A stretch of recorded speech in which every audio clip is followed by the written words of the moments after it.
హృదయాల్లో నిక్షిప్తం చేసుకుంటాం. తెలంగాణ రాష్ట్ర పోలీస్ విభాగాధిపతి ఆనరబుల్ డీజీపీ శివధర్ రెడ్డి గారి సందేశం. పోలీస్ ఫ్లాగ్ డేగా ఈరోజు మనం జరుపుకుంటున్న పోలీస్ అమరవీరుల స్మారక దినం కమమరేషన్ పరేడ్ కార్యక్రమానికి ముఖ్య అతిథిగా విచ్చేసిన గౌరవ రాష్ట్ర ముఖ్యమంత్రి శ్రీ ఏ రేవంత్ రెడ్డి గారికి, అమర పోలీస్ వీరుల కుటుంబ సభ్యులకు, రిటైర్డ్ పోలీస్ అధికారులకు, నా సహచర పోలీస్ అధికారులకు, అతిథులకు, ఎలక్ట్రానిక్ ప్రింట్ మీడియా వారికి నమస్కారం. భారత్ చైనా సరిహద్దుల్లో 1959లో దేశ భద్రత కొరకు ప్రాణాలను అర్పించిన వీర పోలీసుల త్యాగాలను స్మరిస్తూ ప్రతి ఏటా 21 అక్టోబర్ నాడు మనము పోలీస్ స్మారక దినంగా జరుపుకుంటున్నాం. పోలీసుల అమరత్వం నుండి స్ఫూర్తిని, ప్రేరణను, ఉత్తేజాన్ని పొందుతున్నాం. తీవ్రవాదం, ఉగ్రవాదం, మతతత్వ ధోరణులు, సంఘ విద్రోహ శక్తులు, అసాంఘిక శక్తులను, వ్యవస్థీకృత నేరస్తులను ఎదుర్కొంటూ ప్రాణాలను పణంగా పెట్టి దేశవ్యాప్తంగా ఈ సంవత్సరం 191 మంది పోలీసులు వీర మరణం పొందారు. తెలంగాణ రాష్ట్రంలో గ్రేహౌండ్స్ కమాండోలు T Sandeep, V Sridhar, N Pavan కళ్యాణ్లు సంఘ విద్రోహ శక్తులతో పోరాడుతూ వీరమరణం పొందారు. అదేవిధంగా assistant commandant Banoth Jawaharlal, Nalgonda constable B Saidulu కూడా విధి నిర్వహణలో మరణించారు. 4 రోజుల కింద నిజామాబాద్లో సిసిఎస్ కానిస్టేబుల్ ఎంపెల్లి ప్రమోద్ కుమార్ విధి నిర్వహణలో వీరమరణం పొందారు. ఈ సందర్భంగా వారి ఆత్మలకు శాంతి కలగాలని భగవంతుని ప్రార్థిస్తూ వారందరికీ హృదయపూర్వకంగా శ్రద్ధాంజలి ఘటిస్తున్నాను. శాంతి భద్రతలు లేకుంటే అభివృద్ధి జరగదు అన్నది అందరికీ తెలిసిన విషయమే. సమాజంలో శాంతి భద్రతల పరిరక్షణకు అవసరమైతే ప్రాణ త్యాగం చేయడానికి కూడా పోలీసులు వెనకాడరు అని అమరులైన పోలీసులు మనకు, సమాజానికి గుర్తు చేస్తున్నారు. అమరులైన వారి త్యాగాలు మనకు నిరంతరం స్ఫూర్తిని కలుగజేస్తుంటాయి, మన కర్తవ్యాన్ని మనకు గుర్తు చేస్తుంటాయి. పోలీసులు విధి నిర్వహణలో బేసిక్ పోలీసింగ్ను మరవకూడదన్నది మన సిద్ధాంతం. Fair, firm, friendly, professional policing ఫార్ములాతో మనం ముందుకు పోతున్నాం. చట్ట ప్రకారం అందరినీ సమానంగా చూస్తూ నిష్పాక్షికంగా వ్యవహరించడం ఫెయిర్ పోలీసింగ్. పక్షపాతం లేకుండా చట్టాలను అమలు చేస్తూ శాంతి భద్రతలను కాపాడటం ఫర్మ్ పోలీసింగ్. మనం చేసే మంచి పనులు, సరైన పనుల వలన ప్రజల విశ్వాసాన్ని, స్నేహాన్ని పొందటమే ఫ్రెండ్లీ పోలీసింగ్. నేరాలు జరగకుండా ప్రివెన్షన్ చేస్తూ, నేరాలు జరిగితే చక్కటి ఇన్వెస్టిగేషన్ చేసి నేరాలను డిటెక్ట్ చేస్తూ చేయటం, దాని కొరకు మన నైపుణ్యాలను, స్కిల్స్ను ఎప్పటికప్పుడు పెంచుకోవటం, జవాబుదారీతనంతో ప్రవర్తించడం ప్రొఫెషనల్ పోలీసింగ్.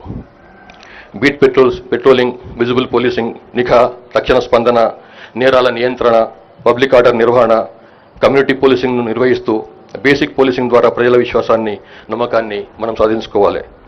బేసిక్ పోలీసింగ్కు సైన్స్ అండ్ టెక్నాలజీ, ఆర్టిఫిషియల్ ఇంటెలిజెన్స్ను జోడిస్తే పోలీసింగ్లో చక్కని ఫలితాలు సాధించవచ్చును. అధికారులు నిజాయితీగా, పారదర్శకంగా పనిచేస్తూ అవినీతికి, నిర్లక్ష్యానికి తావు లేకుండా విధులు నిర్వహించాలి. పోలీస్ యూనిఫామ్ ధరించడం గర్వపడే విషయం. కానీ ఆ గర్వం యూనిఫామ్ ధరించిన ఆ వ్యక్తి యొక్క వ్యక్తిగత గౌరవానికే కాదు, అది జనం పట్ల బాధ్యతకు, చట్టం పట్ల నిబద్ధతకు, దేశ భద్రత పట్ల అంకిత భావానికి సంకేతం. మన తెలంగాణ పోలీస్ శాఖ దేశంలోనే ఉత్తమ శాంతి భద్రతల పరిరక్షణ వ్యవస్థలో ఒకటిగా గుర్తింపు పొందింది. మీ అందరి సమిష్టి కృషి, అంకిత భావం మరియు ప్రాణాలను పణంగా పెట్టే ధైర్యం వల్ల మాత్రమే సాధ్యమైంది. ముఖ్యంగా లా అండ్ ఆర్డర్ నిర్వహణలో, నక్సలైట్ ప్రభావిత ప్రాంతాల్లో శాంతిని నెలకొల్పడంలో, మహిళల భద్రత కోసం చేపట్టినటువంటి కార్యక్రమాల వల్ల, టెక్నాలజీ ఆధారిత ఆధునిక పోలీసింగ్లో మరియు ఇటీవలి వరదలు, విపత్తుల సమయంలో మీరు కనబరిచిన స్పందనలో పోలీస్ శాఖ తిరుగులేని పనితనాన్ని ప్రదర్శించింది.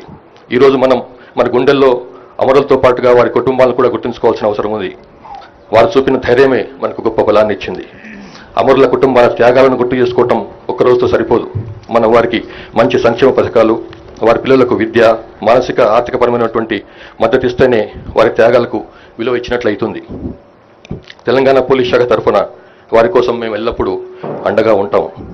పోలీస్ అంటే భయపెట్టే వ్యక్తిగా కాకుండా భరోసా కలిగించే వ్యక్తిగా ప్రజల హృదయాల్లో నిలవాలి.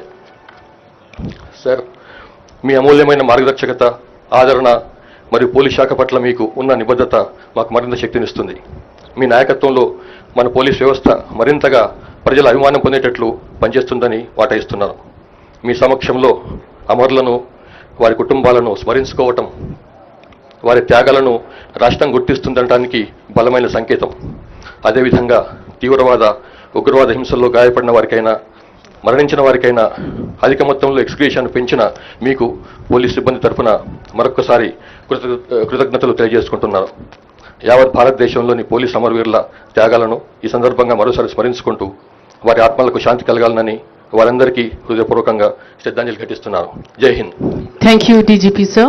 Now we have address by Honorable Chief Minister of Telangana.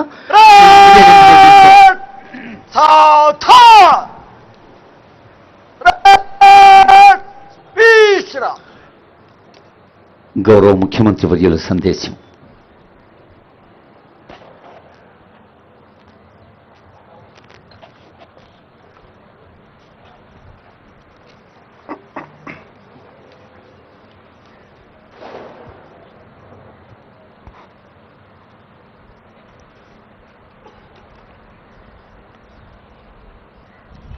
Police అంటే సమాజానికి ఒక నమ్మకం, ఒక భరోసా.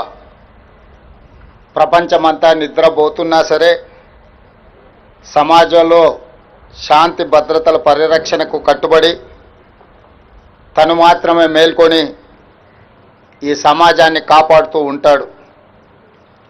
విధి నిర్వహణలో ఒక్కోసారి ప్రాణాలను సైతం ఫనంగా పెట్టాల్సి వచ్చినా మన పోలీసులు వెనకడుగు వేయడం లేదు. ఒకవైపు నెత్తురు చిందుతున్నా మన రక్షణ కోసం ప్రాణాలు అర్పించిన వీరులు ఎందరో ఉన్నారు. విధి నిర్వహణలో దేశం కోసం ప్రాణాలు అర్పించిన ఎందరో పోలీసు అమరవీరులను స్మరించుకోవడం మన అందరి కర్తవ్యము, బాధ్యత. ఆ బాధ్యతతోనే దేశవ్యాప్తంగా ప్రతి సంవత్సరం అక్టోబర్ 21న పోలీసు అమరుల సంస్మరణ దినోత్సవంగా ఘనంగా నిర్వహించుకుంటున్నాం. ఈ సందర్భంగా విధి నిర్వహణలో వీర మరణం పొందిన పోలీసు అమరులకు తెలంగాణ రాష్ట్ర ముఖ్యమంత్రిగా 4 కోట్ల ప్రజల పక్షాన ఘనంగా శ్రద్ధాంజలి ఘటిస్తున్నా. పోలీసు అమరులను స్మరించుకునే రోజు అక్టోబర్ 21కి మహోన్నత చరిత్ర ఉన్నది. 1959 అక్టోబర్ 21న అంటే సరిగ్గా 66 సంవత్సరాల కిందట భారత చైనా సరిహద్దుల్లోని హాట్ స్ప్రింగ్స్ వద్ద దురాక్రమణకు దిగిన చైనా సైనికులతో మన సైనికులు వీరోచితంగా పోరాడారు. మాతృభూమి పరిరక్షణలో సిఆర్పిఎఫ్ అధికారి కరణ్ సింగ్ నేతృత్వంలో 10 మంది జవాన్లు వీర మరణం పొందారు.